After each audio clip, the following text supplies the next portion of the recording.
আল্লাহ সুবহানাহু তাআলা যখন আসমান এবং জমিন সৃষ্টি করেন তারও 50,000 বছর পূর্বে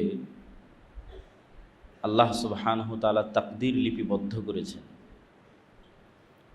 যদিও তাকদীর মূলত আল্লাহ সুবহানাহু তাআলার জ্ঞান, আর আল্লাহ সুবহানাহু তাআলার জ্ঞান আজাল, তথা তার অতীত নাই এবং নির্ধারিত কোনো ভবিষ্যৎ নাই, অনাদি এবং অনন্ত।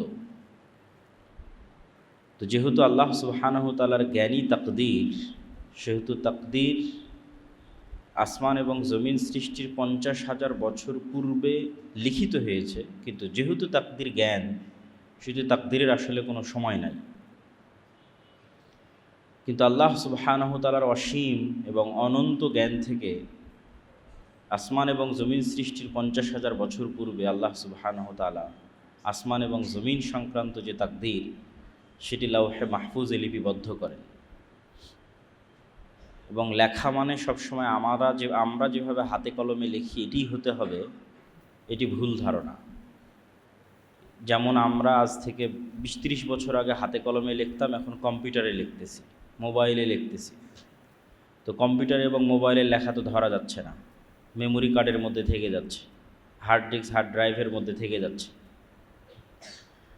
তো আল্লাহ সুবহানাহু তাআলা লিপিবদ্ধ করেছেন লাওহে মাহফুজে তাকদীর, তথা পৃথিবী সৃষ্টির 50,000 বছর পূর্বেই আসমান এবং জমিন ধ্বংসের ফায়সালাও হয়েছে, যে আসমান এবং জমিন ধ্বংস হয়ে যাবে।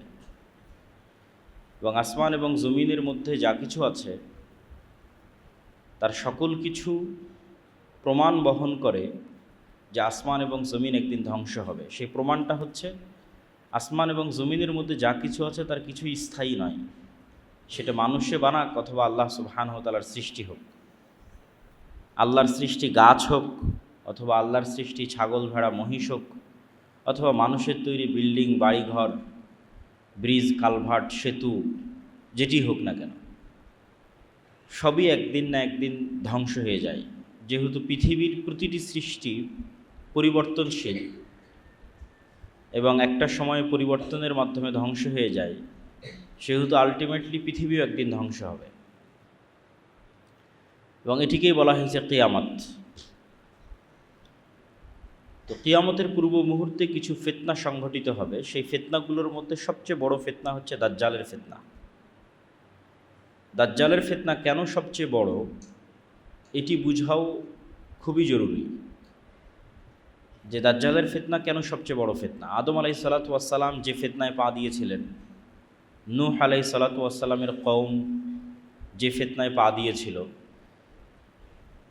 লূত আলাইহিসসালাতু ওয়াসসালামের কওম যে ফিতনায় নিপতিত হয়েছিল, আদ সামুদ থেকে শুরু করে ফিরআউন নমরুদ থেকে শুরু করে পৃথিবীতে যত ফিতনা এসেছে, তার মধ্যে সবচেয়ে বড় এবং সবচেয়ে ভয়ঙ্কর ও ভয়াবহ ফিতনা হচ্ছে দাজ্জালের ফিতনা। তো দাজ্জালের ফিতনা কেন ভয়াবহ এবং কেন ভয়ঙ্কর, এটি বুঝতে হলে আমাদের কোরআনের যেটি মূল সারমর্ম মেসেজ, সেটি আগে আমাদের বুঝতে হবে। যে আল্লাহ সুবহানাহু তাআলা পবিত্র কোরআনে ঘুরিয়ে ফিরিয়ে মানুষকে দুটি জিনিসই শিখাতে চেয়েছেন। যদি সমগ্র ইসলামের দুটি বাক্যে সারমর্ম করতে বলা হয়, অথবা সমগ্র কোরআনের দুটি বাক্যে সারমর্ম করতে বলা হয়, তার প্রথম বাক্য হবে তাওহীদ, আর দ্বিতীয় বাক্য হবে পরকাল বা পুনরুত্থান। আল্লাহ সুবহানাহু তাআলা পুরো কোরআনে বারবার বিভিন্ন অ্যাঙ্গেলে বিভিন্ন আঙ্গিকে মানুষকে এটি বুঝাতে থেকেছেন যে তোমার ইবাদতের একমাত্র যোগ্য তিনি, যিনি তোমার রব। আর এটি বুঝাতে থেকেছেন এই পৃথিবী শেষ নয়, এটি অস্থায়ী ক্ষণস্থায়ী, এই পৃথিবী ধ্বংস হয়ে যাবে, তোমাদের জন্য অপেক্ষা করছে পুনরুত্থান, চিরস্থায়ী পরকালীন জীবন। এই হলো ইসলাম এবং কোরআনের সারমর্ম। তো প্রথম সারমর্ম সেটি হচ্ছে ইলাহ তিনি, যিনি রব। ইবাদতের যোগ্য তিনি, যিনি রব হওয়ার ক্ষমতা রাখেন। যার মধ্যে রব হওয়ার ক্ষমতা নাই, সে ইলাহ হওয়ার যোগ্য নয়। তাকে ইবাদত করতে হবে, তাকে সিজদা দিতে হবে, তার কাছে কিছু চাইতে হবে, এই যোগ্যতা পাওয়ার, এই সম্মান পাওয়ার সে হক রাখে না, যে রব হওয়ার যোগ্যতা রাখে না।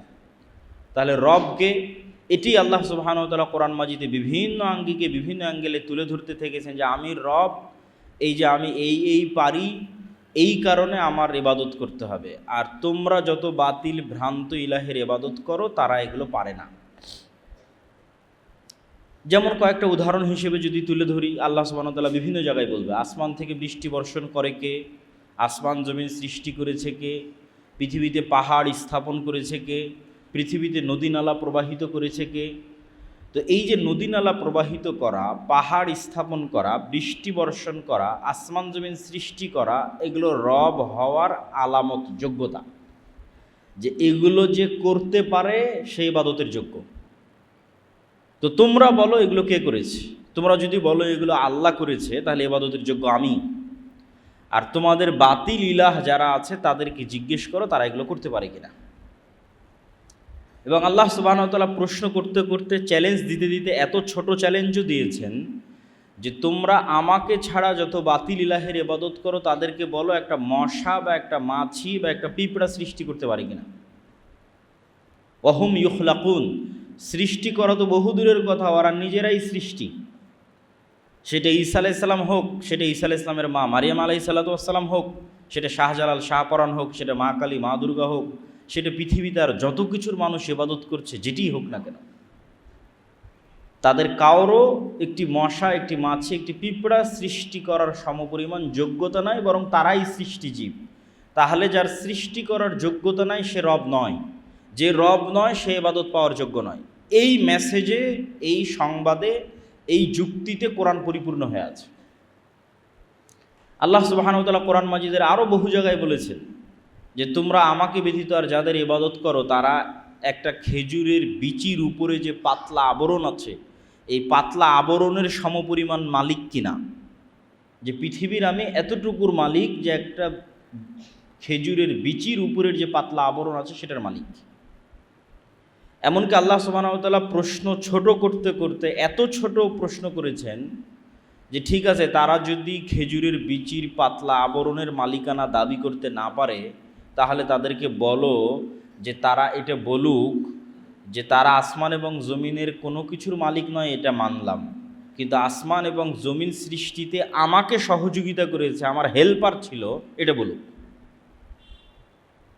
আসমান এবং জমিনের চুল পরিমাণ, সরিষা সমপরিমাণের একচ্ছত্র মালিকানা তো দাবি করতে পারছে না, বাদ দিলাম, তাদেরকে বলতে বলো, অথবা তোমরা বলো যে আমরা যাদের ইবাদত করি তারা আসমান এবং জমিনের একটা সরিষা সমপরিমাণের মালিক নয়, কিন্তু আল্লাহকে হেল্প করেছিল আসমান জমিন সৃষ্টিতে, আল্লাহর সাথে শরিক ছিল আসমান জমিন এবং মানুষ সৃষ্টিতে।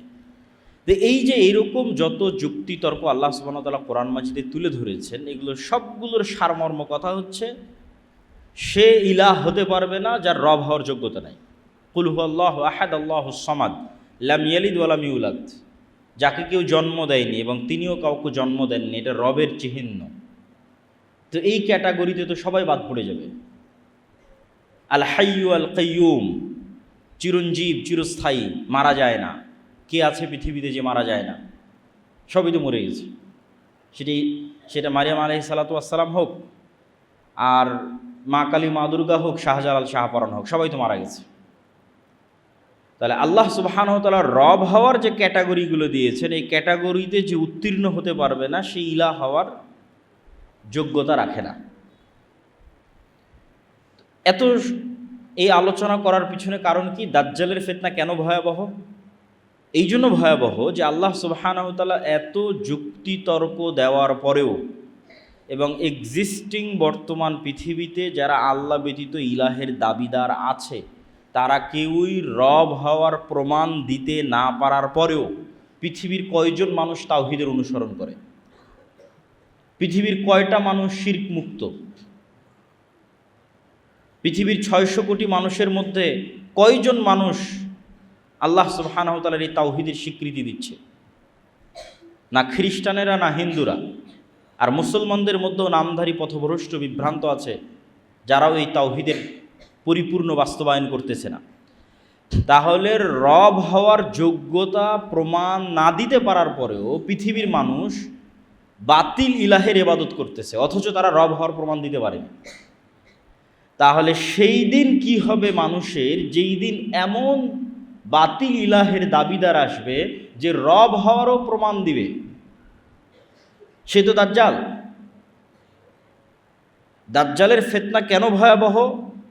রব হওয়ার প্রমাণ দিতে না পারার পরেও পৃথিবীর লক্ষ লক্ষ কোটি কোটি মানুষ, পৃথিবীর 90% মানুষ বাতিল ইলাহের ইবাদত করতেছে, অথচ তারা রব হওয়ার প্রমাণ দিতে পারেনি। তাহলে পৃথিবীর মানুষের কি হবে যেই দিন দাজ্জাল রব হওয়ার প্রমাণ দিবে? বলবে কোরআনে তো আল্লাহ সুবহানাহু ওয়া তাআলা বলেছে আসমান থেকে বৃষ্টি কে বর্ষণ করে? আমি দাজ্জাল, আমি আসমান থেকে বৃষ্টি বর্ষণ করছি। এবার রব হওয়ার প্রমাণ দিয়ে দিল। ফেরাউনও যে প্রমাণ দিতে পারেনি, নমরুদও যে প্রমাণ দিতে পারেনি, যে প্রমাণ যত বাতিল ইলাহের ইবাদত করা হচ্ছে কেউ দিতে পারেনি, সেই প্রমাণ তো দাজ্জাল দিয়ে দিবে, রব হওয়ার প্রমাণ দিবে। তার আদেশে আসমান বৃষ্টি বর্ষণ করবে, তার আদেশে জমিন ফসল উৎপাদন করবে, এমনকি তার আদেশে আল্লাহ সুবহানাহু ওয়া তাআলার অনুমতিতে মৃতকেও জীবিত করতে পারবে।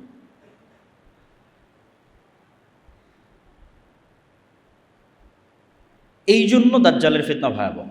তাহলে কোরআনের এত যুক্তি তর্কের পরেও দুনিয়াতে এক্সিস্টিং বাতিল ইলাহরা কেউ রবের প্রমাণ দিতে না পারার পরেও পৃথিবীর 90% মানুষ বাতিল ইলাহের ইবাদত করতেছে। তাহলে যেদিন দাজ্জাল এসে রব হওয়ার প্রমাণ দিবে সেদিন কয়জন মানুষ ঈমান ধরে রাখবে? এই জন্য এটা পৃথিবীর সবচেয়ে বড় ভয়াবহ ফিতনা। হ্যাঁ, এই ফিতনা থেকে বাঁচতে পারবে কারা? ওই যে দুইটা সারমর্ম বলেছি, ওই দুই সারমর্মের উপরই এই ফিতনা থেকে বাঁচা নির্ভর করে। একটা সারমর্ম বলেছি তাওহীদের বিশ্বাস যাদের মজবুত, আর 2 নম্বর পরকাল এবং পুনরুত্থানের উপর যাদের বিশ্বাস মজবুত। পরকাল এবং পুনরুত্থানের উপর বিশ্বাস মজবুত ছাড়া পৃথিবীর কোনো ফিতনা থেকে বাঁচা সম্ভব নয়। এই জন্য যখনই কোরআন এবং হাদিসে ইসলামের আকীদা এবং ঈমানের সারমর্ম করা হয়েছে তখন এই দুইটা বাক্যের উপর এসে শেষ হয়ে গেছে, মা ইউমিন বিল্লাহ ওয়াল ইয়াউমিল আখির। দুইটা বাক্য, যে আল্লাহর উপর ঈমান রাখে, পরকালের উপর ঈমান রাখে, এই দুইটা বাক্যের উপরই মানুষের ফিতনা থেকে মুক্তি নির্ভর করে। যার তাওহীদে বিশ্বাস মজবুত, যার পরকালে বিশ্বাস মজবুত। যদিও পরকাল অতি বাস্তব এবং পরকাল এত কঠিন নয়, পুনরুত্থান এত কঠিন নয় আমরা যত কঠিন মনে করি। আমি শুধু পুনরুত্থানের উপর একটা ছোট্ট কথা বলে বক্তব্যের সামনের দিকে এগিয়ে যাব, যে পুনরুত্থান কেন সহজ। আমাদের সামনে এবং চারিদিকে যত গাছ আমরা দেখতে পাই, এই উদাহরণ আল্লাহই কোরআনে দিয়েছে, আমি জাস্ট সহজ ভাষায় বুঝাচ্ছি। যত গাছ আমরা দেখতে পাই, এই গাছ মানুষের চেয়ে জীবন্ত নয়। গাছ তো কথা বলতে পারে না, হ্যাঁ গাছের জীবন আছে, এক লেভেলের এক মাত্রার জীবন, কিন্তু মানুষের জীবন তো আরও ভার্সাটাইল, আরও ব্যাপক। মানুষ বেশি জীবন্ত গাছের তুলনায়। তো গাছের যে বীজ, গাছে ফল ধরার পর যে বীজ বা বিচি, এটা মৃত। খেজুরের বীজ মৃত, যে কোনো বীজ মৃত। তাহলে যেই জিনিসটা মানুষের মতো জীবন্ত নয়, তার থেকে যে মৃত জিনিসটা বের হচ্ছে, ওই মৃত জিনিসটাও যদি মাটিতে পুঁতে দেওয়া হয় এবং সেখানে বৃষ্টি বর্ষণ হয়, তাহলে ওই মৃত থেকে আবার গাছ বের হচ্ছে। তো মানুষের মতো জীবন্ত মানুষের মেরুদণ্ড যখন মাটিতে পুঁতা থাকবে, কোনটা বেশি আশ্চর্যের? বৃষ্টি হওয়ার পর মানুষের মেরুদণ্ড থেকে মানুষ মাটি থেকে বের হয়ে আসবে, এটা বেশি আশ্চর্যের? না গাছের বীজ দানা থেকে আবার আর একটা গাছ বের হচ্ছে, কোনটা বেশি আশ্চর্যের? আমার কাছে গাছের বীজ থেকে আবার আর একটা দানা বের হচ্ছে, এটা বেশি আশ্চর্যের। মানুষ তো অনেক জীবন্ত, গাছ তো এত জীবন্ত নয়, গাছের বীজ তো এত জীবন্ত নয়, মানুষ অনেক জীবন্ত। তাহলে মানুষের মেরুদণ্ড থেকে আবার মানুষ মাটি থেকে বের হয়ে আসবে, এটা কম আশ্চর্যের। এবং এটা আরও কেন কম আশ্চর্যের?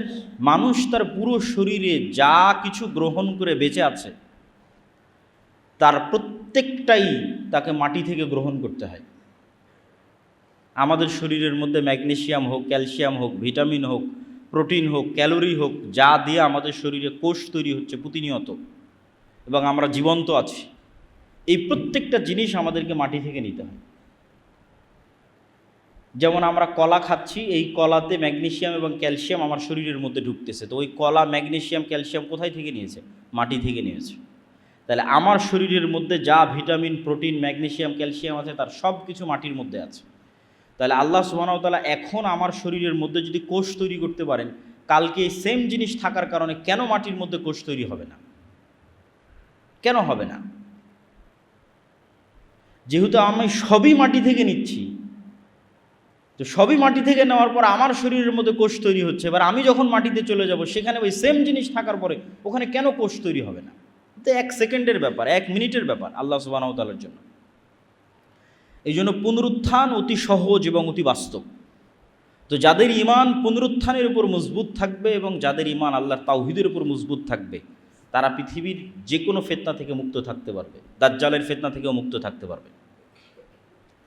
তো কিয়ামতের পূর্ব মুহূর্তে যে সংঘটিত ফিতনা সমূহ, এগুলোর যদি সারমর্ম বলি, সারমর্ম বলতে গেলে বলা যায় রাসূলুল্লাহ সাল্লাল্লাহু আলাইহি ওয়াসাল্লামের একটা হাদিস, যে উদুদ সিত্তাম বাইনি ওয়া বাইনা ইয়াদাই সাআহ, তোমরা আমার মধ্যে এবং কিয়ামতের মধ্যে 6টা জিনিসকে গণনা করে রাখো। 1 নম্বর হচ্ছে মাউতি, আমার মৃত্যু। রাসূল সাল্লাল্লাহু আলাইহি ওয়াসাল্লামের প্রেরিত হওয়াই পৃথিবীর সবচেয়ে বড় কিয়ামতের আলামত। কেন আগে যত নবী চলে গেছে সব নবীর পর মানুষ আর এক নবীর অপেক্ষা করেছে। মুহাম্মদ সাল্লাল্লাহু আলাইহি ওয়াসাল্লাম যেহেতু শেষ নবী, সেহেতু আর দ্বিতীয় কোনো নবীর অপেক্ষা নেই, এখন অপেক্ষা শুধু কিয়ামতের। অতএব কিয়ামতের সবচেয়ে বড় আলামত অতিক্রম হওয়া 1400 বছর পার হয়ে গেছে, সেটা হচ্ছে মুহাম্মদ সাল্লাল্লাহু আলাইহি ওয়াসাল্লামের পৃথিবীতে প্রেরিত হওয়া এবং তার মৃত্যু। তারপর রাসূল সাল্লাল্লাহু আলাইহি ওয়াসাল্লাম বললেন মসজিদে আকসার বিজয়, তারপরে বললেন ভয়ঙ্কর মহামারী, যে মহামারীতে পৃথিবীর মানুষ মৃত্যুবরণ করে প্রায় শেষ হয়ে যাওয়ার মতো হয়ে যাবে, নাই বরাবর হয়ে যাবে। তারপর রাসূল সাল্লাল্লাহু আলাইহি ওয়াসাল্লাম বললেন এমন ধন সম্পদের আধিক্য যে মানুষের কাছে 100 দিরহাম এবং 100 দিনার অনেক কম মনে হবে। তারপরে বললেন ফিতনাতুন, এমন এক ফিতনা যেই ফিতনা থেকে আরবের কোনো ঘর মুক্ত থাকবে না। লা ইয়াবকা মিনহু বাইতুম মিনাল আরব, আরবের কোনো ঘর এই ফিতনা থেকে মুক্ত থাকবে না। ফিতনা শব্দটি কোরআন এবং হাদিসে যখনই ব্যবহৃত হয়েছে, বেশিরভাগ ক্ষেত্রে মারামারি, গণ্ডগোল, কাটাকাটি, যুদ্ধ ইত্যাদির ক্ষেত্রে ব্যবহৃত হয়েছে। ফলত এটিই বেশি সঠিক অর্থ যে এমন ফিতনা মানে এমন ভয়ঙ্কর যুদ্ধ, যে যুদ্ধে আরবের প্রত্যেকটা ঘর অংশগ্রহণ করবে। তারপর রাসূল সাল্লাল্লাহু আলাইহি ওয়াসাল্লাম বলেন হুদনাতুন বাইনাকুম ওয়া বাইনার রোম, একটা চুক্তি হবে, যে চুক্তি তোমাদের এবং রোমানদের মধ্যে হবে। রোমান কারা, এটা নিয়ে অনেক মতভেদ আছে। আজকের ইউরোপ রোমান না আজকের রাশিয়া রোমান না আজকের আমেরিকা রোমান, কিন্তু মতভেদ থাকলেও এতটুকু নিশ্চিত যে খ্রিস্টানদের সাথে মুসলমানদের একটা চুক্তি হবে। সেটা আমেরিকার খ্রিস্টান না ইউরোপের খ্রিস্টান না রাশিয়ার খ্রিস্টান, সেটা মতভেদ থাকতে পারে। যুগের পরিবর্তনে মানুষ এই হাদিসকে এক একভাবে বুঝতে পারে। আজ থেকে 500 বছর আগে একভাবে বুঝতো, যখন ক্রুসেডারদের সাথে যুদ্ধ হতো তখন একভাবে বুঝতো, তখন তো মনে করতো যে এই হাদিস বাস্তবায়ন হয়েই গেছে। আর এখন হয়তো আমরা আর একভাবে বুঝতেছি। তো খ্রিস্টানদের সাথে মুসলমানদের একটা চুক্তি হবে, তথা আরবের ভয়ঙ্কর গৃহযুদ্ধের ধারাবাহিকতায় খ্রিস্টানদের সাথে মুসলমানদের একটা চুক্তি হবে, যে এই চুক্তির ভিত্তিতে তারা তৃতীয় কোনো শক্তির বিরুদ্ধে যুদ্ধ করবে, এবং সেই তৃতীয় শক্তির বিরুদ্ধে যুদ্ধে ওই তৃতীয় শক্তি পরাজিত হবে। সেই তৃতীয় শক্তি কারা তা কোরআন এবং হাদিসে উল্লেখ নাই। সেই তৃতীয় শক্তি ইহুদিরা, সেই তৃতীয় শক্তি হিন্দুরা, সেই তৃতীয় শক্তি চায়নার মতো যারা বুদ্ধিস্ট, তারা, আল্লাহু আলাম। তৃতীয় শক্তির বিরুদ্ধে বিজয়ী হওয়ার পর খ্রিস্টানদের একজন মানুষ ক্রুশকে উঁচিয়ে ধরে বলবে ক্রুশের বিজয় হোক। তখন আর এক মুসলিম উঠে সেটাকে ভেঙে দিবে অথবা ওই ব্যক্তিকে হত্যা করবে। তখন খ্রিস্টান এবং মুসলমানরা মুখোমুখি দাঁড়াবে, আর এটি পৃথিবীর ইতিহাসের সবচেয়ে বড় যুদ্ধ, তথা পৃথিবীর ইতিহাসের সবচেয়ে বড় যুদ্ধ হবে খ্রিস্টান আর মুসলমানদের মধ্যে, যেটার নাম মালহামা, যেটা বাইবেলে এবং অন্যান্য ধর্মগ্রন্থে আর্মাগেড্ডন নামে বলা হয়েছে। এবং পৃথিবীর সব ধর্মের মানুষ একজন মাসিহের অপেক্ষা করতেছে। মাসিহ মানে উদ্ধারকারী, বিপদ থেকে উদ্ধারকারী। মাসিহাদ দাজ্জালও বিপদ থেকে উদ্ধারকারী, ঈসা মাসিহও বিপদ থেকে উদ্ধারকারী, এবং দুইজনের নামেই মাসিহ লাগানো আছে, ঈসা মাসিহ এবং মাসিহাদ দাজ্জাল। কোরআন এবং হাদিসে এই দুইজনের নামে মাসিহ লাগানো আছে, বিপদ থেকে উদ্ধারকারী। একজন মিথ্যা বিপদ থেকে উদ্ধারকারী, আর একজন সত্য বিপদ থেকে উদ্ধারকারী। এই জন্য ইহুদি হোক, খ্রিস্টান হোক, মুসলমান হোক, সবাই কিয়ামতের পূর্ব মুহূর্তে একজন মাসিহের অপেক্ষায়। এবং এই মাসিহকে এবং এই মাসিহাদ দাজ্জালকে খ্রিস্টান এবং ইহুদি ধর্মে অ্যান্টিক্রাইস্ট হিসেবে নামকরণ করা হয়েছে। তো পৃথিবীর ইতিহাসের সবচেয়ে ভয়াবহ যুদ্ধ হবে মুসলমান এবং খ্রিস্টানদের মধ্যে, যেখানে রাসূল সাল্লাল্লাহু আলাইহি ওয়াসাল্লামের হাদিস অনুযায়ী 9,60,000 তথা প্রায় 10 লক্ষের কাছাকাছি সেনাবাহিনী একত্রিত হবে খ্রিস্টানদের, আর মুসলমানদের পক্ষ থেকে সিরিয়া এবং মদিনার তৎকালীন বিশ্বের সবচেয়ে আল্লাহওয়ালা তাকওয়াবান পরহেজগার মানুষেরা মদিনা থেকে বেরিয়ে আসবে। আর সিরিয়া এবং মদিনার মুজাহিদরা জোটবদ্ধ অবস্থায় খ্রিস্টানদের বিরুদ্ধে যুদ্ধে অবতীর্ণ হবে। রাসূল সাল্লাল্লাহু আলাইহি ওয়াসাল্লাম যে জায়গাগুলোর কথা বলেছেন এগুলো হচ্ছে বর্তমান সিরিয়া এবং তুরস্কের সীমান্তবর্তী অঞ্চল, আমাক এবং দাবেক। তুরস্ক এবং সিরিয়ার সীমান্তবর্তী অঞ্চলে এই যুদ্ধ হবে এবং হাদিসের বিভিন্ন সূত্র অনুযায়ী এই যুদ্ধ 4 দিন চলবে এবং এই যুদ্ধ এত ভয়াবহ হবে যে আকাশে যদি 1 মাস পাখি উড়ে তাহলে লাশের সারি শেষ করতে পারবে না এবং কোথাও নিরাপদ জায়গা না পাওয়ায় উড়ন্ত অবস্থাতেই মরে পড়ে যাবে লাশের দুর্গন্ধের কারণে। এবং কোনো বংশে 100 জন মানুষ থাকলে 99 জন মারা যাবে, গনিমতের মালে কেউ সন্তুষ্ট হবে না, কেননা কেউ উত্তরসূরি নাই, উত্তরাধিকারী নাই। এগুলো হাদিসের বিভিন্ন রেওয়ায়েতে এসেছে। তো এই যুদ্ধে যখন মুসলমানেরা বিজয়ী হবে তখন পৃথিবীতে মুসলমানদের সামনে দাঁড়ানোর মতো আর কোনো শক্তি অবশিষ্ট থাকবে না, কেন খ্রিস্টানদের সর্বোচ্চ শক্তির বহিঃপ্রকাশ এই যুদ্ধে তারা করে ফেলেছে 10 লক্ষ। ফলত মুসলমানদের সামনে দাঁড়াবে এরকম আর কোনো সেনাবাহিনী তখন পৃথিবীতে অস্তিত্বমান নাই। তো মুসলমানদের এই বিজয় অভিযান কিছু বর্ণনা অনুযায়ী তুরস্কের রাজধানী ইস্তাম্বুল, কিছু বর্ণনা অনুযায়ী ইতালির রাজধানী রোম পর্যন্ত পৌঁছে যাবে, ধারাবাহিক বিজয় অভিযান।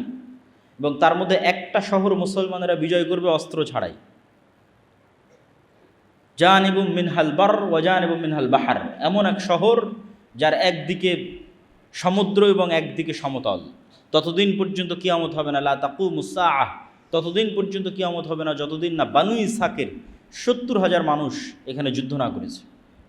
বানু ইসহাক মানে বানু ইসরাইল। তাহলে এই হাদিস থেকে আর একটা সূক্ষ্ম জিনিস বোঝা যায় যে বানু ইসরাইলের অধিকাংশই অথবা আর কেউই ইহুদি নাই, বরং সবাই মুসলমান হয়ে গেছে।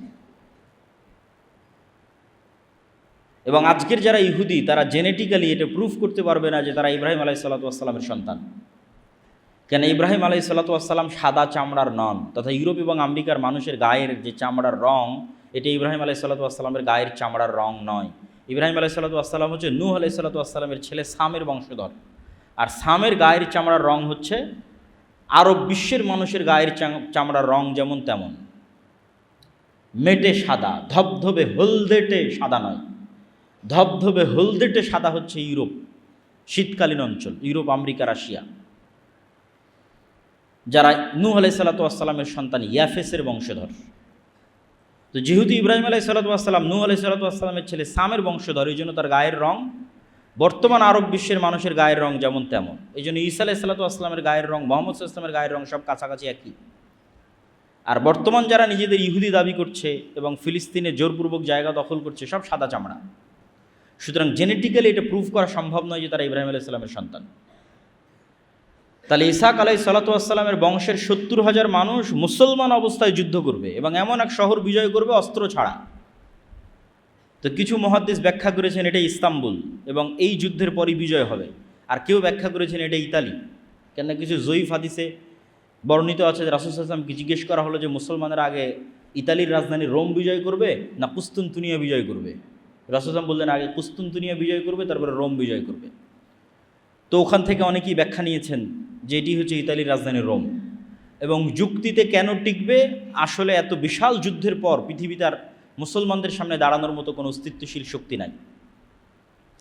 এবং মুসলমানদের এই বিজয় অভিযানের কারণে ইহুদি এবং খ্রিস্টানেরা বিপদগ্রস্ত থাকবে, কেন মুসলমানরা সব বিজয় করে নিয়েছে। মসজিদ আকসা বিজয় করে ফেলেছে, ইউরোপ বিজয় করে ফেলেছে, ভারত বিজয় করে ফেলেছে। এগুলো অনেক হাদিস থেকে একত্রিত করে আমি বলতেছি, এগুলো প্রত্যেকটা কথার পিছনে বিভিন্ন হাদিস আছে। তো যেহেতু মুসলমানদের সামনে আর কোনো বাধাই নাই, সব বিজয় করে ফেলেছে, মসজিদ আকসা, ভারত, ইউরোপ সব বিজয় করেছে, তো ইহুদি খ্রিস্টানেরা তো বিপদে। তো এই জন্য এবার তাদেরকে উদ্ধার করার জন্য, বিশেষ করে ইহুদিদেরকে উদ্ধার করার জন্য দাজ্জালের আগমন হবে এবং দাজ্জাল মুসলমানদের এই ভয়াবহ বিজয় অভিযানকে থামানোর জন্য শয়তান অদৃশ্য থেকে আওয়াজ দিবে, দাজ্জাল তোমাদের বাড়ি ঘরে প্রবেশ করেছে। এবং মুজাহিদরা তাদের এই বিজয় অভিযান থামিয়ে, কেন এটা পৃথিবীর ইতিহাসের সবচেয়ে ভয়াবহ ঘটনা যে দাজ্জাল বের হয়ে গেছে, শকিং নিউজ, এর চেয়ে ভয়ঙ্কর সংবাদ আর হতে পারে না। এই জন্য বিজয় অভিযান বাদ দিয়ে সব দামেশকে ফিরে আসবে খুঁজতে যে আসলে দাজ্জাল বের হয়েছে কিনা, কিন্তু ততদিনেও দাজ্জাল বের হয়নি। কিন্তু দামেশকে ফিরে আসতে আসতে অথবা ফিরে আসার পরপরই সত্যি সত্যি দাজ্জাল বের হয়ে যাবে। এবং দাজ্জাল বের হবে যেহেতু এক্সট্রা অর্ডিনারি, ভয়ঙ্কর, অমানবিক এবং অলৌকিক ক্ষমতা নিয়ে, যা মানুষের সাধ্যের মধ্যে নয়, এরকম ভয়াবহ অলৌকিক ক্ষমতা নিয়ে যেহেতু দাজ্জাল আসবে, সেহেতু নিমিষেই যেই মুমিন মুজাহিদরা বিশ্বের প্রায় সকল পরাশক্তিকে পরাজিত করে মুসলমানদের বিজয় নিশ্চিত করেছে, তারা নিমিষেই নিজেদের জন্য পৃথিবীকে সংকুচিত অবস্থায় পাবে এবং দাজ্জালের ফিতনা মোকাবেলা করার মতো কোনো শক্তি সামর্থ্য তাদের কাছে থাকবে না। এক হাদিসে রাসূল সাল্লাল্লাহু আলাইহি ওয়াসাল্লাম বলছেন, শামের কিছু, ইরাক এবং শামের মধ্যবর্তী অঞ্চল দিয়ে দাজ্জাল যাবে।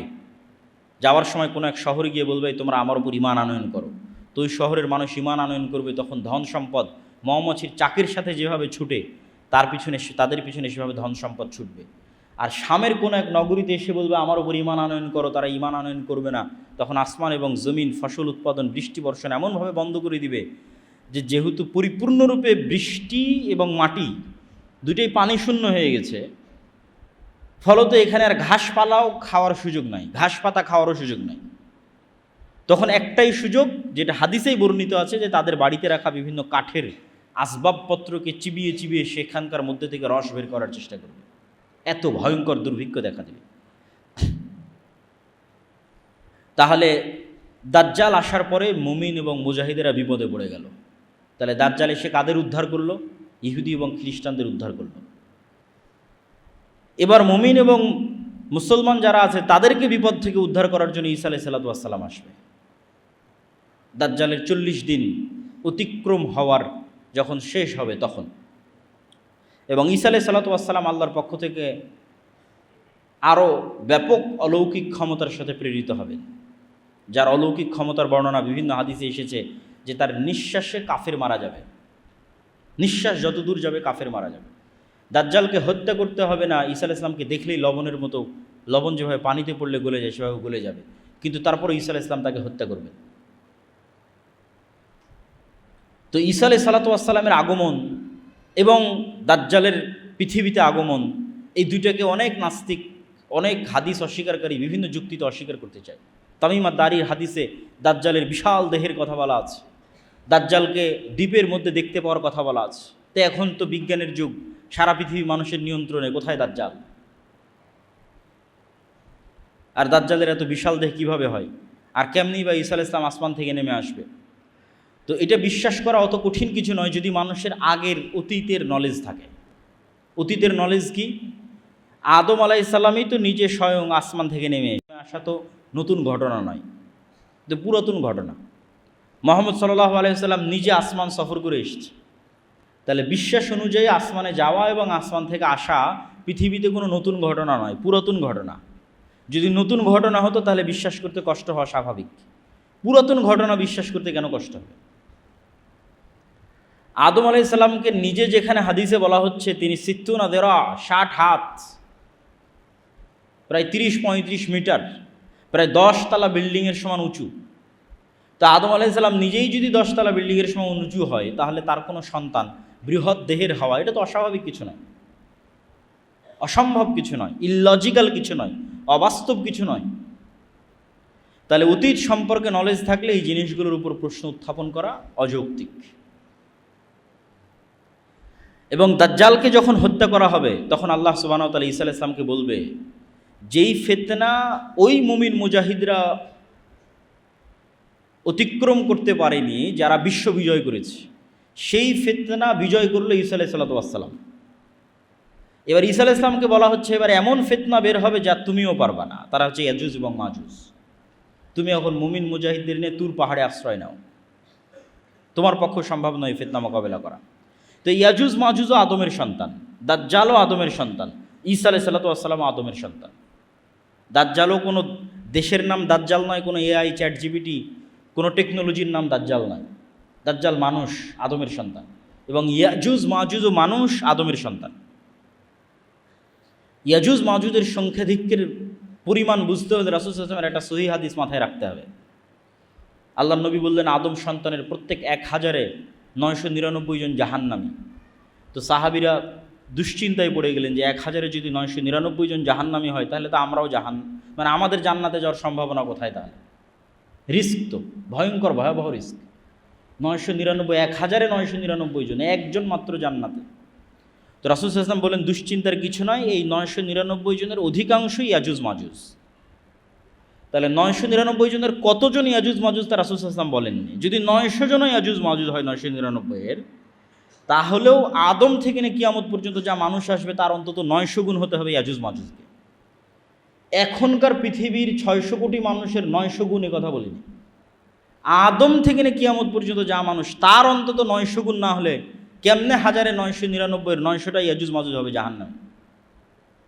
তাহলে ইয়াজুজ মাজুজের সংখ্যা কত? তাহলে এত বিশাল ইয়াজুজ মাজুজ কোথায় আছে, আর দাজ্জাল কোথায় আছে? এই বিশ্বাস মজবুত করার জন্য কয়েকটা জিনিস মাথায় রাখতে হবে। এক, আল্লাহ সুবহানাহু ওয়া তাআলা মানুষকে অনেক সীমাবদ্ধ শক্তি দিয়ে সৃষ্টি করেছেন, এবং এটা আজকের বিজ্ঞানও স্বীকার করে। ডার্ক এনার্জি এবং ডার্ক ম্যাটার, যে কেউ সার্চ দিলে দেখতে পাবে যে পৃথিবীর 2%ও মানুষ দেখতে পায় না, অনেক কম, 2-5% মানুষ দেখতে পায়, বাকি 95%ই অদৃশ্য। আসমান এবং জমিনের মধ্যে যা কিছু আছে, এটা বিজ্ঞান দাবি করতেছে। তো তারা নাম দিয়েছে ডার্ক ম্যাটার, ডার্ক এনার্জি। এবং বিজ্ঞান বলতেছে ডাইমেনশন, যে এক ডাইমেনশনের জিনিস আর এক ডাইমেনশনে থাকা জিনিসকে দেখতে পাবে না। এটা যদি আমরা আমাদের লাইফ দিয়ে বুঝতে চাই, তাহলে একটা পিঁপড়া আমাকে কিভাবে দেখে আর আমি একটা পিঁপড়াকে কিভাবে দেখি, একটা কুকুর আমাকে কিভাবে দেখে আমি একটা কুকুরকে কিভাবে দেখি, তোমরা আমাকে এখন যেভাবে দেখতেছো, আপনারা আমাকে এখন যেভাবে দেখতেছেন, একটা কুকুর তো এভাবে দেখে না। সে এতগুলো রং, সবগুলো রং সে দেখতে পায় না, মাত্র 2টা রং দেখতে পায়। এবং সে চেহারা ফেসে মানুষকে চিনতে পারে না, গন্ধে চিনতে পারে। একটা সাপ আমাদেরকে কিভাবে দেখে, আর আমরা একটা সাপকে কিভাবে দেখি, দেখার অ্যাঙ্গেল ভিন্ন। আমি একটা সাপকে পরিপূর্ণ দেখতে পাচ্ছি, একটা পিঁপড়াকে পরিপূর্ণ দেখতে পাচ্ছি, পিঁপড়া তো আমাকে আসলে পরিপূর্ণভাবে দেখতে পায় না। এবং একটা পাখিকে যদি মসজিদের মধ্যে ছেড়ে দেওয়া যায়, সেই জানালা খুঁজে বের করতে পারবে না কোন দিক দিয়ে জানালা, আমরা দেখতে পাচ্ছি জানালা। তাহলে ওর দেখার দৃষ্টি সীমা একরকম, আমার দেখার দৃষ্টি আর এক রকম। ঠিক একই অবস্থা আমাদের চেয়ে আপার ডাইমেনশনে যে সমস্ত ফেরেশতা এবং জিনেরা আছে, ওরা আমাদেরকে স্পষ্ট দেখতে পাচ্ছে। এই মসজিদে যেহেতু ফেরেশতা আছে, কিন্তু আমরা দেখতে পাচ্ছি না। তো জিন এবং ফেরেশতাকে আল্লাহ সুবহানাহু ওয়া তাআলা যেভাবে অদৃশ্য রেখেছেন, সেভাবে অদৃশ্য রাখতে পারেন। এটা যেমন যৌক্তিক। বর্তমান পৃথিবীর সবই যে মানুষ জেনে নিয়েছে, এটাও ভুল কথা। মাটির নিচে কি আছে সেটাই মানুষ ভালোভাবে জানে না, যদিও চাঁদ পর্যন্ত পৌঁছে গেছে মানুষ, কিন্তু মাটির নিচে মানুষের সফরের সীমাবদ্ধতা হচ্ছে 12 কিলোমিটার, অথচ উপরে মানুষ অনেক দূর চলে গেছে। সমুদ্র এবং মাটির নিচে এই দুইটা সবচেয়ে রহস্যপূর্ণ, আকাশের চাইতেও বেশি রহস্যপূর্ণ। এবং তারপরেও আরেকটি বিষয় থাকে, সেটি হচ্ছে আল্লাহ সুবহানাহু ওয়া তাআলা বলেছেন, তিনি তার আসমান সৃষ্টিতে যা সময় লেগেছে, জমিন সৃষ্টিতে তাই সময় লেগেছে। এবং 7 আসমান এবং 7 জমিন সৃষ্টি করেছে, তথা 7 আসমান যা বিশাল, 7 জমিন তাই বিশাল। ওয়া ইয়াতানাজ্জালুল আমরু বাইনাহুন্না, আর আল্লাহর ওহী, আল্লাহর আদেশ 7টাতেই অবতীর্ণ হয়। 7 আসমান এবং 7 জমিনই অবতীর্ণ হয়। তো আল্লাহ সুবহানাহু ওয়া তাআলা অন্য জমিনেও রেখে থাকতে পারেন দাজ্জালকে, ইয়াজুজ মাজুজকে। এবং সূরা কাহফে যত ব্যতিক্রম ঘটনাগুলো আছে, এই ব্যতিক্রম ঘটনাগুলো অনেক বেশি ব্যতিক্রম, যেগুলো কিয়ামতের পূর্ব মুহূর্তে সংঘটিত বিষয়ের প্রতি ঈমানকে মজবুত করতে সহযোগিতা করে এবং দাজ্জালের ফিতনা থেকে বাঁচার ক্ষেত্রে মানুষের রাস্তা তৈরি করে দিতে পারে। সূরা কাহফে 4টা ঘটনা আছে। আসহাবে কাহফের ঘটনা, তা আসহাবে কাহফের ঘটনা থেকে শিক্ষা কি? মানুষ আসহাবে কাহফ ঈমান বাঁচাতে যেমন পৃথিবী থেকে ডিসকানেক্ট হয়ে গেছে, মানুষ যদি ঈমান ধরে রাখতে চায় দাজ্জালের সময় অথবা তার পূর্ববর্তী ভয়াবহ ফিতনার সময়, তাহলে ওইভাবে পৃথিবী থেকে ডিসকানেক্ট হয়ে যেতে হবে আসহাবে কাহফের মতো। আর পরকালের প্রতি ঈমান লাগবে আসহাবে উখদুদের মতো, যারা জ্বলন্ত আগুনের মধ্যে ঢুকে গেছে। কেন? ওইটা তাদের কাছে জ্বলন্ত আগুন নয়, ওইটার মধ্যে তো ওরা জান্নাত দেখতে পাচ্ছে, এইটা তাদের ওসিলা জান্নাতে যাওয়ার। আপনার কাছে এটা আমি আগুনে পুড়ে মারা যাব, আর আরেকজনের কাছে আমি এইটাতে আগুনে ঢুকে জান্নাতে যাব, চিন্তার পার্থক্য। আপনার কাছে আরে ভয়াবহ আগুনে, আগুনের মধ্যে ঢুকলে তো আমার অনেক কষ্ট, আর আরেকজন আর এই আগুনে ঢুকলে তো আমি জান্নাতে চলে যাব। তাহলে একজনের কাছে মৃত্যু জান্নাতে যাওয়ার ওসিলা, আর আরেকজনের কাছে মৃত্যু ভয়ের কারণ। এটাই তো বিশ্বাসের পার্থক্য। যার কাছে মৃত্যু জান্নাতে যাওয়ার ওসিলা, তথা যার পরকালের প্রতি বিশ্বাস মজবুত, তার কাছে মৃত্যু তো জান্নাতে যাওয়ার ওসিলা। তো এখন সামনে আগুন থাকুক আর যাই থাকুক সেটা তো বিষয় নয়। তাহলে পরকালের উপর ঈমান যত মজবুত, ও আসহাবে উখদুদের মতো ব্যবহার করতে পারবে দাজ্জালের ফিতনার সময়, কেন তার কাছে মৃত্যু জান্নাতে যাওয়ার ওসিলা। আর যার পরকালের উপর ঈমান নাই, দুনিয়ায় যার কাছে সব কিছু, অবৈধ 1 টাকার প্রতিও যার লোভ আছে, অবৈধ 1 টাকার উপরও যার লোভ আছে, তার পক্ষে দাজ্জালের ফিতনা থেকে বেঁচে থাকা সম্ভব নয়। তো আসহাবে কাহফের ঘটনা আছে সূরা কাহফের মধ্যে। তারপরে ঘটনা আছে যুলকারনাইন, ইয়াজুজ মাজুজ। তো ইয়াজুজ মাজুজের ঘটনা তো অতীতে, তাহলে বিশ্বাস করতে কেন কষ্ট হবে? কোরআনে ইয়াজুজ মাজুজকে দেখানো হচ্ছে অতীত একটা ঘটনা হিসেবে, যে যুলকারনাইন সফর করলো, এক এরিয়ায় গেল যেখানে ইয়াজুজ মাজুজ, এবং তাদেরকে আবদ্ধ করে দিল। তাহলে ইয়াজুজ মাজুজের অস্তিত্ব অতীতেই দেখা যাচ্ছে, তো ভবিষ্যতে তো অস্তিত্ব আরও সহজ। অমিন কুল্লে হাদাবি ইয়াংসিলুন, প্রত্যেকটা উঁচু জায়গা থেকে তারা দলে দলে নেমে আসবে, আল্লাহ সুবহানাহু ওয়া তাআলা কোরআন মাজিদে বলেছেন। তারপরের আশ্চর্যের ঘটনা হচ্ছে ঈসা আলাইহিস সালাতু ওয়াস সালাম, মূসা আলাইহিস সালাতু ওয়াস সালাম এবং খিজির। এটাও সূরা কাহফের মধ্যে, যে আল্লাহ সুবহানাহু ওয়া তাআলা চাইলে বলতে পারতেন, মুসা উমুক শহরে উমুক গ্রামে আমার একজন বান্দা আছে যে তোমার চেয়ে জ্ঞানী। তা না বলে আল্লাহ বললেন, মাছ নাও, ভাজো, মৃত মাছ নিয়ে সমুদ্রের ধার দিয়ে হাঁটতে থাকো, যেখানে মাছ জীবিত হয়ে যাবে সেখানে পাবা। রহস্যপূর্ণ। এবং খিজির আলাইহিস সালাতু ওয়াস সালাম এমন সব ঘটনা ঘটালেন যেগুলো পৃথিবীর ফিজিক্স অনুযায়ী সম্ভব নয়। ভবিষ্যতে কোন বাচ্চা তার বাপ মাকে হত্যা করবে, সেই বাচ্চাকে তিনি অতীতে হত্যা করতেছেন। এ তো টাইম নিয়ে যত মানুষের, আধুনিক যুগে যত মানুষের বিভিন্ন গবেষণা এবং বিশ্লেষণ আছে, এবং টাইম ট্রাভেল, যে সময়ের মধ্যে সফর করা, ভবিষ্যৎ দেখে আসা, অতীতে সমাধান করা, এই ধরনের সব আশ্চর্য ঘটনা খিজির আলাইহিস সালাতু ওয়াস সালাম ঘটাচ্ছে। তো খিজির আলাইহিস সালাতু ওয়াস সালাম এই পৃথিবীরও হতে পারেন, অন্য পৃথিবীরও হতে পারেন। তিনি সালামকে চিনতে আশ্চর্য হচ্ছেন সালাম শুনে, যে জান্নাতের সালাম এখানে কীভাবে, কোন মুসা, দুনিয়ার যে নবী মুসা সেই নবী মুসা? হ্যাঁ। তো পুরো ঘটনার অ্যাঙ্গেলগুলো এবং প্রতিটা পয়েন্ট অনেক আশ্চর্যজনক,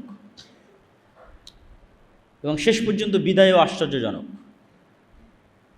তো এই জন্য সূরা কাহফের প্রত্যেকটা ঘটনাই কিয়ামতের পূর্ব মুহূর্তের সাথে কোনো না কোনোভাবে কানেক্টেড আছে। আল্লাহ সুবহানাহু ওয়া তাআলা খিজিরকে যেভাবে অদৃশ্য রেখেছেন, অথবা অদৃশ্য রাখতে পেরেছিলেন যদি খিজির মারা গিয়ে থাকে, কেন কোরআন এবং হাদিসে কোনো উল্লেখ নেই যে খিজির মারা গেছেন কিনা, না জীবিত আছেন, আল্লাহু আ'লাম। তো সেভাবে আল্লাহ দাজ্জালকে অদৃশ্য রাখতে পারেন, সেভাবে আল্লাহ সুবহানাহু ওয়া তাআলা ইয়াজুজ মাজুজকে অদৃশ্য রাখতে পারেন। এই জন্য অনেক কিছুই শিক্ষা আছে সূরা কাহফের মধ্যে। আর সূরা কাহফের মধ্যে সবচেয়ে যেটা ব্যতিক্রম ঘটনা, 2 ভাই বাগানওয়ালা, ওমা আযুন্নুস সাআহ, আমি মনে করি না যে কিয়ামত কায়েম হবে।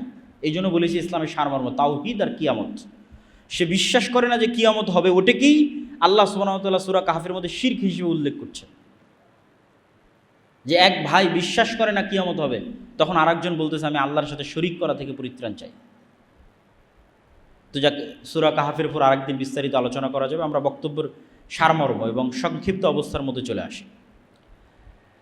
তো এই পুরো ঘটনা কিয়ামতের পূর্ব মুহূর্তে সংঘটিত ফিতনাগুলো থেকে আমাদের জন্য শিক্ষা কী?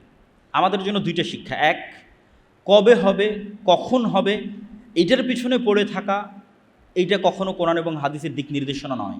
কেন দিক নির্দেশনা নয়? প্রত্যেক মানুষের মৃত্যুই তো তার কিয়ামত। তাহলে কখন ঈসা আলাইহিস সালাম আসবে, কখন দাজ্জাল আসবে, কখন ইমাম মাহদি আসবে, এটার আগেই তো আপনার কিয়ামত হয়ে যাচ্ছে, আপনার মৃত্যু। কিয়ামত মানে কি? আপনি পরকালকে দেখবেন। তো মৃত্যুর পরেই তো মানুষ পরকালকে দেখে ফেলে। মৃত্যুর মাধ্যমে সে বারজাকি জগতে জাহান্নামও দেখে ফেলে, জান্নাতও দেখে ফেলে। হয় পাখি হিসেবে জান্নাতে উড়ে, আর না হলে তার কবর বরাবর জাহান্নামের দরজা খুলে দেওয়া হয়তো, শব্দ দেখেই নিল। ফেরেশতা জিজ্ঞাসাবাদ করে, তো পরকাল তোর দেখাই শেষ। তাহলে কিয়ামত ঘটা পর্যন্ত অপেক্ষা করতে হচ্ছে না তো, ঈসা আলাইহিস সালাম ইমাম মাহদি আসা পর্যন্ত অপেক্ষা করতে হচ্ছে না তো, আপনার মৃত্যুই তো আপনার কিয়ামত। এটা হলো 1 নম্বর পয়েন্ট। 2 নম্বর পয়েন্ট, ইমাম মাহদি আসলে, ঈসা আলাইহিস সালাম আসলে, দাজ্জাল আসলে নতুন কোরআন আসবে নাকি? নতুন নবী আসবে নাকি, নতুন হাদিস তৈরি হবে নাকি? না, নতুন কোরআনও আসবে না, নতুন হাদিসও হবে না। বরং এই পুরো ঘটনা থেকে আপনারা এটি দেখলেন যে ঈসা আলাইহিস সালাম আসার পূর্বেই, দাজ্জাল আসার পূর্বেই কোনো নবী ছাড়া এবং কোনো নতুন কোরআন ছাড়া এবং নতুন হাদিস ছাড়া আমার এবং আপনার মতো মুসলমানেরা বিশ্ব বিজয় করবে, 10 লক্ষ খ্রিস্টান বাহিনীকে পরাজিত করবে, মসজিদে আকসা বিজয় করবে, ভারত বিজয় করবে, ইতালি বিজয় করবে, কোনো নতুন নবী ছাড়া, নতুন কোরআন ছাড়া, আমার এবং আপনার মতো মুসলমানেরা। তাহলে যা ঘটার সেটা তো 1400 বছর আগেই ঘটে গেছে। মানে সবচেয়ে আসল ঘটনা তো 1400 বছর আগে ঘটেছে, সেটা হচ্ছে কোরআন এবং হাদিস। এবং ঈসা আলাইহিস সালামও এসে এই কোরআন এবং এই হাদিসের উপর আমল করবেন। তাহলে কাজের জিনিসটা আমার এবং আপনার কাছে আছে। আর কিয়ামত তো নির্ধারিত, সেটা যে আমার এবং আপনার মৃত্যু। তাহলে কবে ইমাম মাহদি আসবে, সেই দিন সব কিছু হবে, এই অপেক্ষায় বসে থাকা বুদ্ধিমানের? না, যেটা আসল ঘটনা ঘটে গেছে এবং আপনার কাছে আছে, আর আমার এবং আপনার মতো মুসলমানেরা এত বড় বড় বিজয় সম্পূর্ণ করবে, তাহলে আপনি কেন চেষ্টা করবেন না? আর তো নতুন নবীও আসবে না, নতুন কোরআনও আসবে না। তাহলে আমার এবং আপনার জন্য কাজ স্পষ্ট, আমার মৃত্যু, আমার কিয়ামত, আর এই কোরআন এবং এই হাদিসের মাধ্যমে মুসলমানদের বিজয় হবে। এই কোরআন এবং এই হাদিস ফলো করেই কিয়ামতের পূর্ব মুহূর্তে মুসলমানেরা বিজয় করবে, ইমাম মাহদি বিজয় করবে, ঈসা আলাইহিস সালাম বিজয় করবে। সেই কোরআন এবং হাদিস আমাদের কাছে আছে। তাহলে এই কোরআন হাদিসকে সামনে রেখে নিজেদের জীবন গড়া এবং নিজের মৃত্যুর জন্য প্রস্তুতি নেওয়া এবং আল্লাহর দ্বীনকে বিজয় করার চেষ্টা করা, এটি হলো সবচেয়ে বড় অন্যতম মেসেজ আজকের এই বক্তব্য থেকে, শিক্ষা। আর দাজ্জালের ফিতনা থেকে বাঁচার প্রস্তুতি সবসময় থাকতে হবে। কেন? কিয়ামতও যেমন হঠাৎ হবে, দাজ্জালও তেমন হঠাৎ বের হবে, বাগদাতান, হঠাৎ। রাসূল সাল্লাল্লাহু আলাইহি সাল্লামও বলেননি যে না, আমার যুগে দাজ্জাল বের হবে না, এরকম স্পষ্ট বলেননি। ইবনু সাইয়াদের হাদিসগুলো পড়ে দেখতে পারেন। ওমর রাদিয়াল্লাহু তাআলা আনহুকে রাসূল সাল্লাল্লাহু আলাইহি ওয়াসাল্লাম বলছে, এ যদি দাজ্জাল হয় তাহলে একে হত্যা করবে ঈসা আলাইহিস সালাম, আর যদি দাজ্জাল না হয় তাহলে তুমি কেন নিরপরাধ মানুষকে হত্যা করবে? একবার রাসূল সাল্লাল্লাহু আলাইহি ওয়াসাল্লাম বললেন, আরে আমার যুগে আবার দাজ্জাল বের হয় নাকি? তথা দাজ্জাল যে কোনো মুহূর্তে যে কোনো সময় বের হয়ে যেতে পারে, বাগদাতান, কিয়ামত হঠাৎ হবে। তো দাজ্জালের ফিতনা থেকে বাঁচার জন্য যেমন আল্লাহ সুবহানাহু ওয়া তাআলার কাছে দোয়া করতে হবে, ঠিক তেমনি যেই কারণে আপনি দাজ্জালের ফিতনা থেকে বাঁচবেন, ওই ধরনের দাজ্জালীয় ফিতনা, দাজ্জালুনা কাজ্জাবুনা, আসল দাজ্জালের আগে আরও 30টা দাজ্জালুনা কাজ্জাবুনা বের হবে। তো এই জন্য সত্য মিথ্যার সংমিশ্রণ এবং মুসলমানদের উপর বিপদ আসতেই থাকবে। এই জন্য ইমানের পরীক্ষায় ওই সেম জিনিসগুলোই কাজে দিবে। তাওহীদ, পুনরুত্থানের উপর মজবুত বিশ্বাস, আল্লাহর উপর মজবুত বিশ্বাস, পুনরুত্থানের উপর মজবুত বিশ্বাস। এবং বিশ্বাসকে মজবুত করার জন্যই আমাদের যে সংক্ষিপ্ত একটা লেখনী আছে আল্লাহর পথে যাত্রা, এটি শুধু এই উদ্দেশ্যেই লেখা। মানুষ যত বেশি কোরআনের সাথে কানেক্টেড হবে, যত বেশি হাদিসের সাথে কানেক্টেড হবে, যত বেশি তাদের ইমানকে মজবুত করবে, আল্লাহর প্রতি ইমানকে এবং পুনরুত্থান, আবার যে আল্লাহ তাদেরকে সৃষ্টি করবেন, এটির উপর মানুষের ইমান যত মজবুত হবে, মানুষ তত দুনিয়ার ফিতনা থেকে বেঁচে থাকতে পারবে। আল্লাহ সুবহানাহু ওয়া তাআলা আমাদের তৌফিক দান করুক। আল্লাহুম্মা আমিন। আলহামদুলিল্লাহ ওয়াহদা ওয়াসসালাতু ওয়াসসালামু আলা মান লা নাবিয়্যা বা'দাহ। ইয়া আইয়ুহাল্লাযীনা আমানু সাল্লু আলাইহি ওয়া সাল্লিমু তাসলিমা। আল্লাহুম্মা সাল্লি আলা মুহাম্মাদ ওয়া আলা আলি মুহাম্মাদ